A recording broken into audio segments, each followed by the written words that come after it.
Welcome to Keeping Up with Comics. I am your host Eric, and in this video we are discussing issue 170 of The Walking Dead.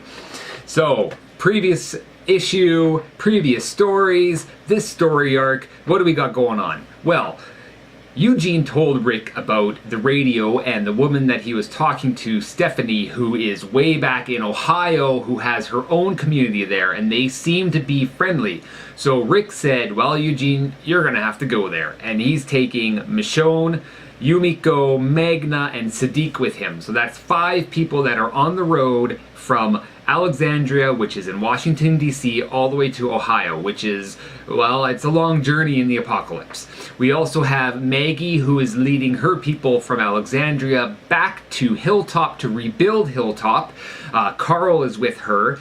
Maggie has found out that Rick has let Negan out. Well, not really let him out. He broke out of jail, but Negan is roaming free and has been sent off to live somewhere outside of Alexandria, and he is presumably going to the area where he had buried Lucille. Backing up a bit, Maggie has sent Dante to follow Negan and see where he goes because Maggie does not trust Negan at all, and who can blame her?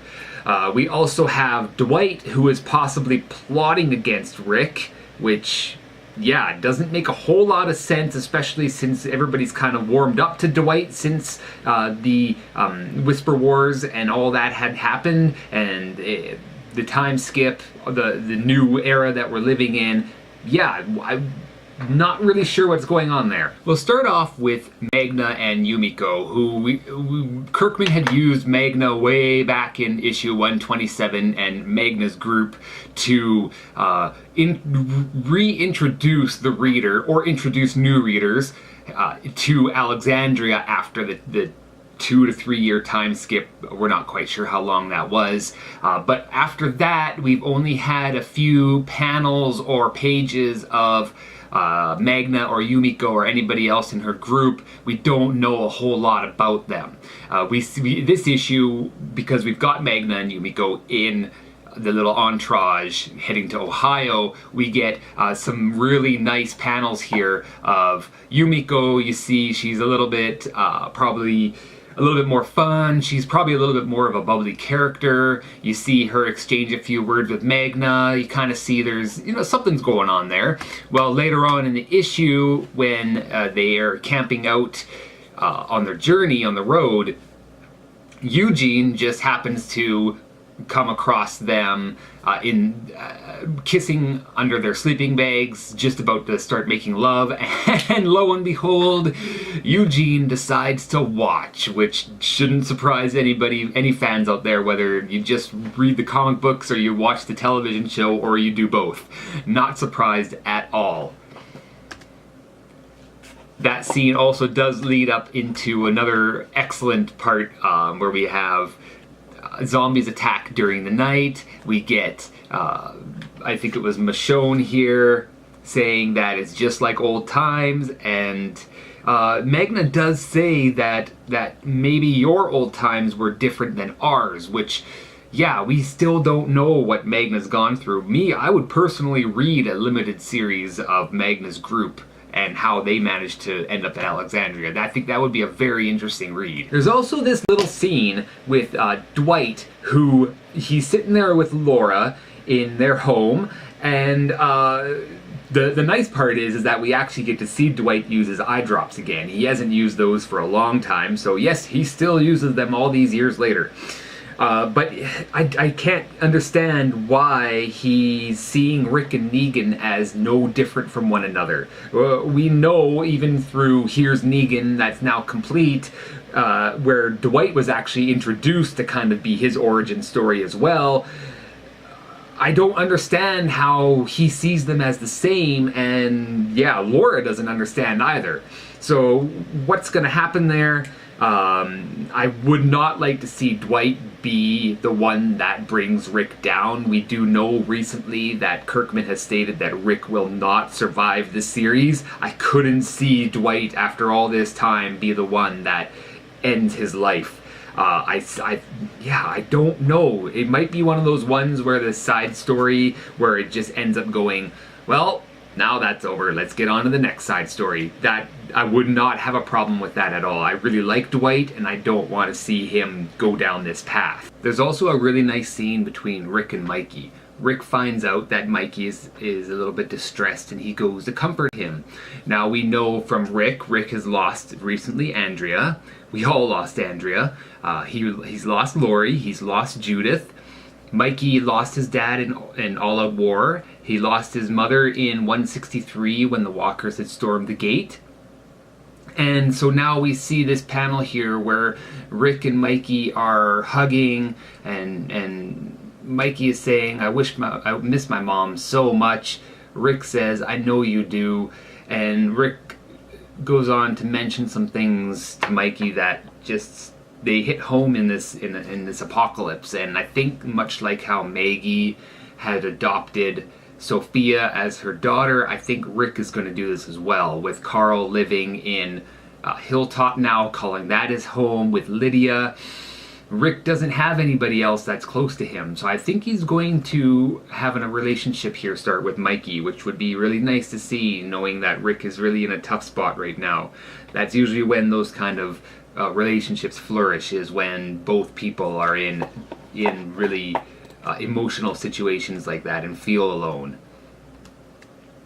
On the bright side, we have the storyline of Jesus and Aaron continuing, as we know, starting way back, even before the Whisper Wars. There's always the idea that Aaron and Jesus were going to get together. As the Whisper Wars went on and concluded, we are slowly getting those pieces together, and finally Jesus confesses his love for Aaron. Aaron's response is a smile, ... Nothing else.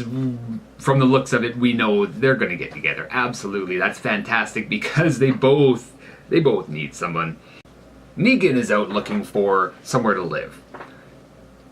By Lucille. He buried Lucille at the end of the Whisper Wars.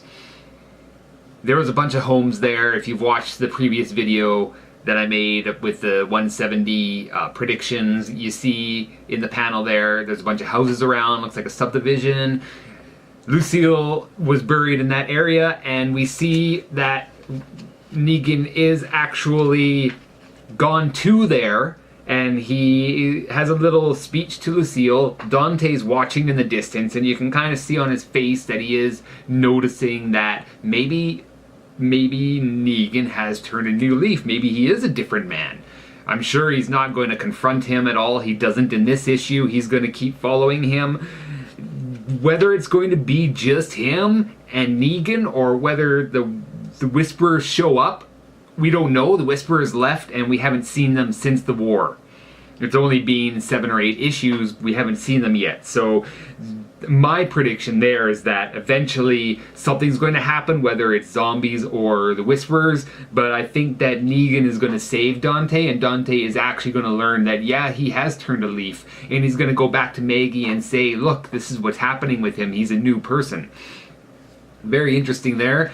You see here we've got a great quote while Negan is fighting some zombies. He's got another one. I know Kirkman loves to insert these quotes of his into each issue, and once again, fantastic. He nails it out of the park with this one. This one's my favorite scene. So after we have the zombies attack Michonne's group during the night, they decide to leave. Instead of getting some more sleep, they decide to leave and start getting get on the road, and we have a beautiful 2-page panel that is them crossing a bridge, entering into the city of Pittsburgh, and it is absolutely a beautiful scene to look at. It looks like the moon is just going down, the sun's going to be coming up soon, and it looks eerie, it looks beautiful. I just love these pictures of these different cityscapes that we get just a glimpse of, because they haven't really spent a whole lot of time in any of the cities, because as we know, they've been very dangerous areas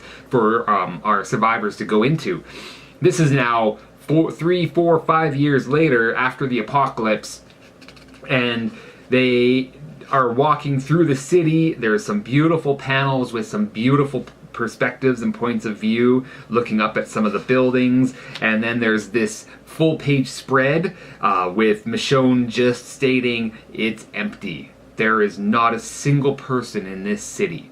Nobody. Pittsburgh is downtown is deserted. You can see that there's debris blowing in the wind. There's the grass and the vines are overgrowing and taking over the city. You can see the street lights hanging in this picture.